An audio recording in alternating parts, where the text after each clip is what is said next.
दोस्तों, फुटबॉल के इतिहास में कई यादगार वर्ल्ड कप फाइनल हुए हैं, लेकिन 2026 का फाइनल सिर्फ एक मैच नहीं था। यह ऐसा मुकाबला बन गया जिसके बाद विवाद, झगड़े, जांच और साजिशों की चर्चा ने पूरी दुनिया का ध्यान अपनी ओर खींच लिया। फाइनल से पहले लियोनेल मेसी ने खास जूते पहने थे जिन पर लिखा था द लास्ट टैंगो। कई लोगों ने इसे उनके आखिरी वर्ल्ड कप की निशानी माना।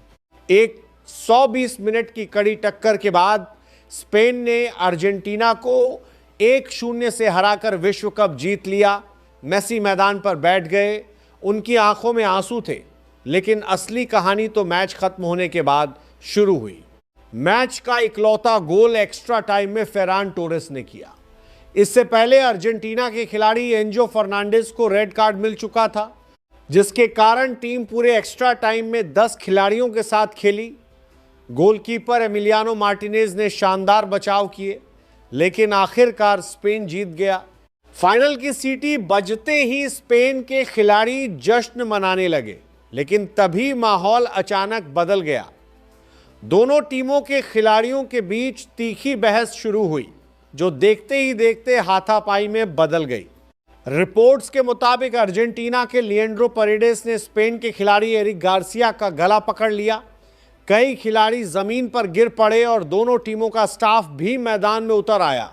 स्थिति इतनी बिगड़ गई कि फीफा को पूरे मामले की जांच शुरू करनी पड़ी। सबसे चौंकाने वाली बात यह रही कि टीवी ग्राफिक्स पर कुछ समय के लिए परेडेस को रेड कार्ड दिखाया गया, लेकिन थोड़ी देर बाद वो रिकॉर्ड से गायब हो गया। इसी वजह से सोशल मीडिया पर सवाल उठने लगे कि आखिर ऐसा हुआ कैसे। विवाद यही खत्म नहीं हुआ।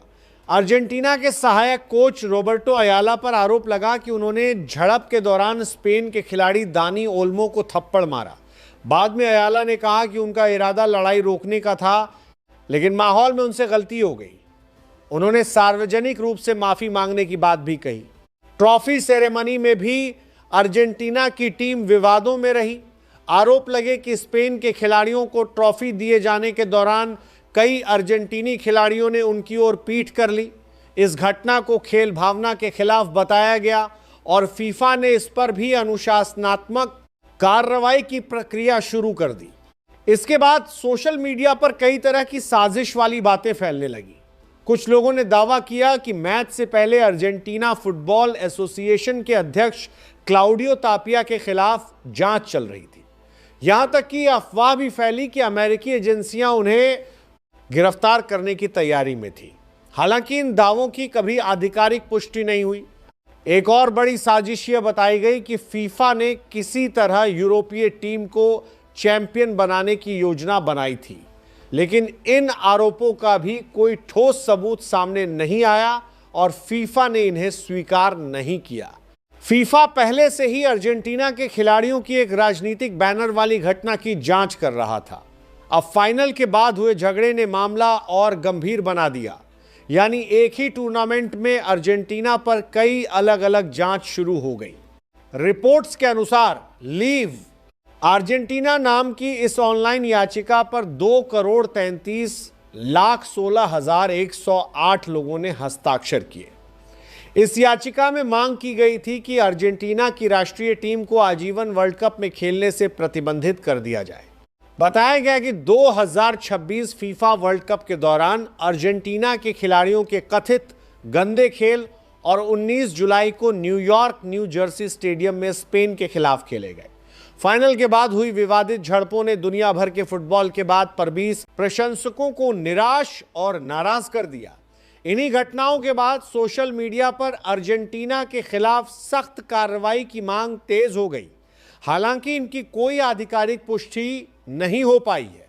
फीफा ने पुष्टि कर दी है कि 2030 फीफा वर्ल्ड कप के सभी 6 मेजबान देश सीधे टूर्नामेंट के लिए क्वालिफाई करेंगे। इसका मतलब है कि अर्जेंटीना को अगले वर्ल्ड कप में खेलने की जगह पहले ही सुनिश्चित हो गई है। इसलिए बैन वाली मांग बेबुनियाद है। इन सब घटनाओं के बीच सबसे भावुक तस्वीर थी लियोनेल मेसी की। हार के बाद उन्होंने किसी तरह का विवादित बयान नहीं दिया। उन्होंने स्पेन के खिलाड़ियों से हाथ मिलाया और चुपचाप मैदान पर बैठे रहे। स्पेन के युवा स्टार लामिन यामाल भी उनके पास पहुंचे और उन्हें सांत्वना दी। यह तस्वीर पूरे टूर्नामेंट की सबसे भावुक तस्वीरों में गिनी गई। अब सभी की नजर फीफा के फैसले पर है। क्या खिलाड़ियों पर लंबा प्रतिबंध लगेगा? क्या भारी जुर्माना होगा? या फिर पहले की तरह सिर्फ चेतावनी और मामूली कार्रवाई करके मामला खत्म कर दिया जाएगा? एक बात तय है, 2026 का वर्ल्ड कप फाइनल सिर्फ स्पेन की जीत के लिए याद नहीं रखा जाएगा, बल्कि मैच के बाद हुए विवादों, जांचों और सवालों के लिए भी लंबे समय तक चर्चा में रहेगा। अब सवाल आपसे है, क्या फीफा को इस मामले में सख्त कार्रवाई करनी चाहिए या फिर वर्ल्ड कप फाइनल हार जाना ही सबसे बड़ी सजा है? अपनी राय हमें कमेंट में जरूर बताइए। अगर आपको यह वीडियो पसंद आया हो तो इसे लाइक करें, शेयर करें और ऐसे ही दिलचस्प स्पोर्ट्स कंटेंट के लिए हमारे चैनल को सब्सक्राइब करना न भूलें।